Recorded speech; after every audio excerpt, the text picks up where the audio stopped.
2019년 말 이른바 신종 코로나 바이러스가 발생했습니다. 우한 폐렴이라고 불리던 이 병은 세계보건기구, 즉 WHO에 의해 신종 코로나 바이러스 감염증으로 불리기 시작했습니다. 그리고 2020년 2월 11일 코비드19라는 공식 명칭을 얻게 되죠. 여기서 CO는 코로나, VI는 바이러스, D는 질환, 19는 신종 코로나 바이러스 발병이 처음 보고된 2019년을 의미합니다. 대한민국 정부는 다음날 이 질환의 공식 명칭을 코로나 바이러스 감염증 19, 줄여서 코로나19로 명명한다고 발표했습니다. 코로나19는 올해 들어 급속한 전파가 이뤄집니다. 결국 WHO는 3월 12일 팬데믹을 선언했는데요. 그런데 팬데믹이란 대체 무엇일까요? WHO가 정의한 전염병의 단계는 총 4가지입니다. 첫 번째 단계는 인데믹입니다. 인데믹은 특정한 인구 집단 안에서 일정한 인구 비율로 발생하는 질병 상태를 의미합니다. 지역병이나 풍토병으로 보기도 하죠.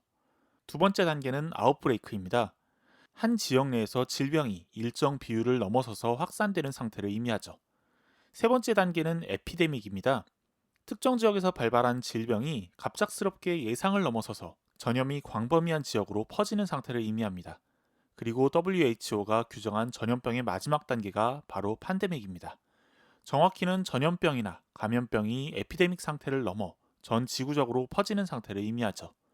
그럼 팬데믹은 인류가 역사상 처음 겪는 상황일까요? 아닙니다. 이미 인류는 여러 번의 팬데믹 상황을 경험했습니다. WHO 설립 이전에도 말이죠. 역사상 가장 대표적인 팬데믹 상황은 14세기 초중반 유럽 전역을 휩쓴 흑사병입니다. 유럽 전체 인구의 3분의 1이 죽었다고 할 정도로 엄청난 전염성과 치사율을 자랑하는 질병이었죠. 1800년대 초에는 콜레라가 유행했습니다. 이때도 1000만 명 단위의 인구가 사망했다고 알려지죠. 코로나19가 만들어낸 팬데믹은 치사율만 놓고 보면 아주 약한 축에 들어갑니다.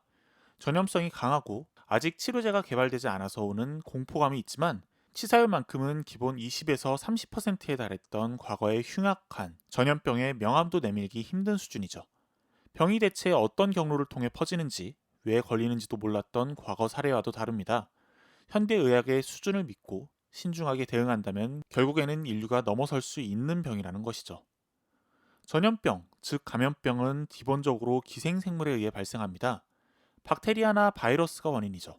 그렇다면 박테리아와 바이러스는 어떻게 다를까요? 먼저 박테리아의 다른 말은 세균입니다. 박테리아는 생물체 가운데 가장 미세한 단세포 생활체에 해당합니다. 독립된 세포로 이루어진 생물로서 세포막과 세포벽, 핵, 단백질 등으로 구성되어 있죠. 반면 바이러스는 핵과 이를 둘러싼 단백질이 전부입니다. 세균보다 작기 때문에 당연히 더 나중에 발견되었죠.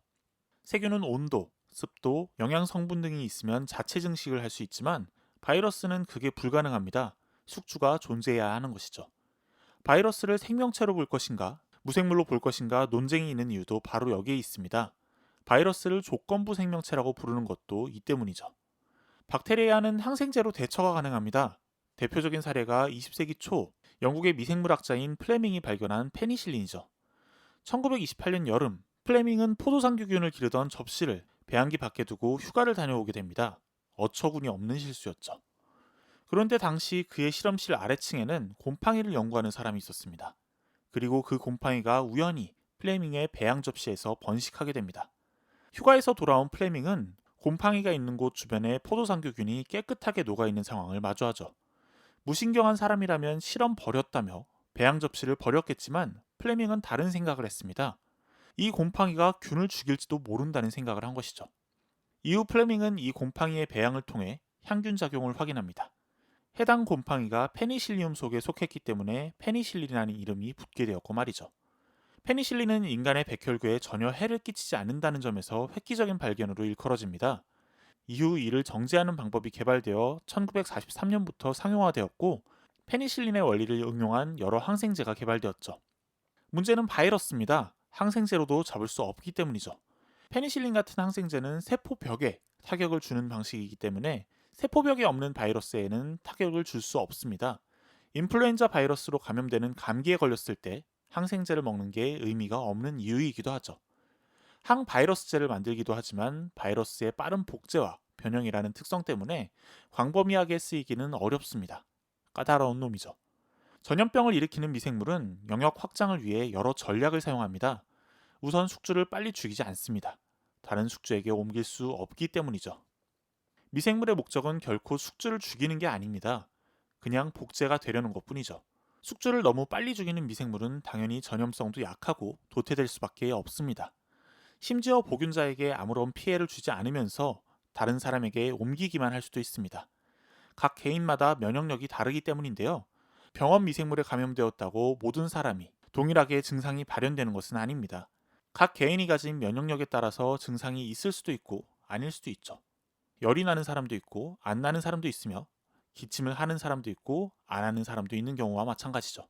또한 중간 전달자에게 피해를 주지 않거나 경미한 경우도 있습니다. 예를 들어 모기를 통해 사람들에게 전염되는 말라리아는 모기에게 해를 주지 않습니다. 발진 티푸스를 일으키는 리케차균 또한 쥐와 쥐에 서식하는 벼룩에 기생하는데요. 이들에게는 큰 피해를 주지 않지만 사람에게는 큰 피해를 주죠. 이러다 보니 병원 미생물을 통한 전염을 예측하거나 예방하는 일은 여간 까다로운 일이 아닙니다. 현대의학이 아무리 발전한다고 하더라도 이토록 많은 경우의 수를 100% 컨트롤한다는 건 굉장히 힘든 일입니다. 그럼에도 불구하고 우리는 이제 바이러스로 인한 병이 대체 어떤 경로를 통해 퍼지는지, 왜 걸리는지 알고 있습니다. 병에 대한 전 세계적인 실험과 연구도 빠르게 진행되고 있죠. 앞서 이야기한 것처럼 현대의 의학 수준과 전문가들의 대처를 따른다면 넘어설 수 있는 병이 바로 우리가 직면한 어려움, 즉 코로나19라고 말할 수 있죠.